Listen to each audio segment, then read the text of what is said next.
terbentuknya ascomycota terjadi secara aseksual dan seksual.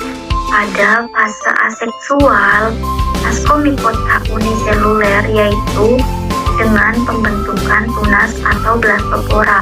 Pembentukan tunas ini diawali dengan penonjolannya di dinding sel yang membentuk tunas kecil. Nukleus di dalam sel induknya akan membelah. Salah satu nukleus akan bergerak menuju sel tunas. Kemudian, sel tunas memisahkan diri menjadi individu baru. Sedangkan ascomycota multiseluler dengan fragmentasi miselium dan membentuk conidia. Adapun pada fase seksual melalui proses perkawinan membentuk zigot sehingga terbentuknya hifa baru. Contoh siklus hidup dari ascomycota bisa kalian lihat seperti pada gambar di samping. Yang terakhir yaitu siklus hidup Basidiomycota, dimulai dari spora Basidium atau conidium yang tumbuh menjadi hifa yang bersekat dengan satu inti, bisa juga disebut dengan monokariotik. Hifa tersebut kemudian tumbuh membentuk miselium.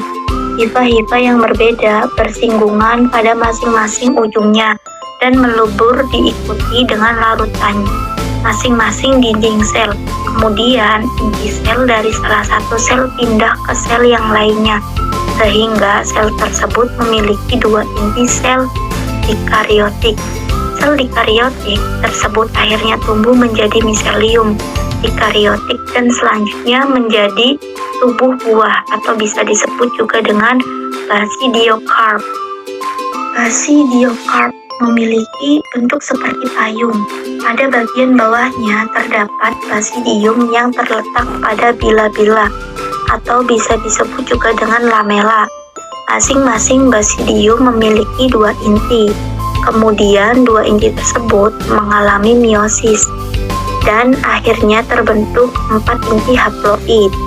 Dan apabila mendapatkan lingkungan yang sesuai, inti haploid tersebut akan tumbuh menjadi spora basidium atau disebut juga dengan spora seksual.